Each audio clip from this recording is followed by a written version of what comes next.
Hanggang ngayon, patuloy na pinag-uusapan ng mga marites ang naging pahayag ni Maha Salvador hinggil sa pagkawala nina John Lloyd Cruz at Miles Ocampo sa kanyang talent management agency. Ayon kay Maha, wala nga sila sa ilalim ng Crown Artist Management, ngunit nagbigay siya ng ilang paliwanag tungkol kay Lloydie, ngunit hindi na ito nagbigay ng detalyadong pahayag tungkol kay Miles. Dahil dito, nagkaroon ng mga spekulasyon na maaaring may hindi pagkakaunawaan o hindi pagkakasunduan ng dalawa. Dahil sa mga sinabi ni Maha, naging usap-usapan na mayroon daw silang hidwaan ni Miles at may ilang mga tao na nagbigay ng intriga na sinasabing iniwan ni Miles ang Crown Artist Management. Ang mga reaksyong ito ay agad na kumalat at naging paksa ng diskusyon sa social media, kaya't nagkaroon ng iba't ibang opinyon hinggil sa issue. Isa sa mga reaksyong lumabas ay ang tanong kung hindi ba raw si Maha ang tumulong kay Miles upang maging bahagi ng Itbulaga, at sa kalaunan, naging permanenteng host na siya. Isang netizen ang nagtanong, bakit kaya siya umalis sa Crown, na nagbigay daan sa iba pang mga tanong hinggil sa tunay na dahilan ng pag-alis ni Miles. Isa pang reaksyon ang nagsabing, what happened kaya between Miles at Maha, na nagpapakita ng interes at pag-aalala tungkol sa kanilang relasyon.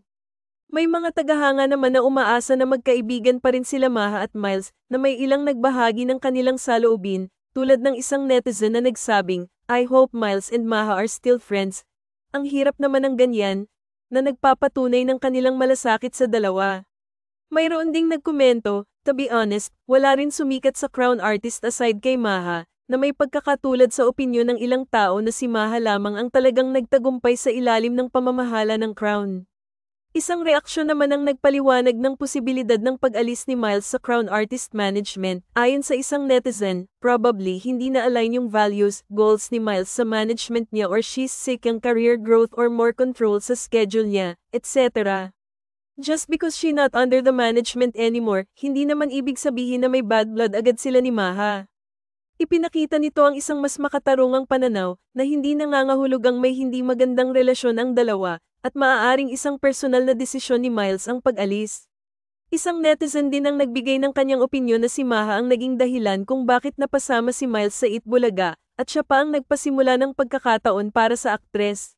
Ito ay isang patunay ng suporta at pasasalamat sa tulong ni Maha kay Miles sa kanyang karera. Sa kabila ng mga isyong lumabas, nananatiling bukas ang Pinoy Celebrity News sa pagpapahayag ng opinyon mula kay Maha at Miles tungkol sa usapin.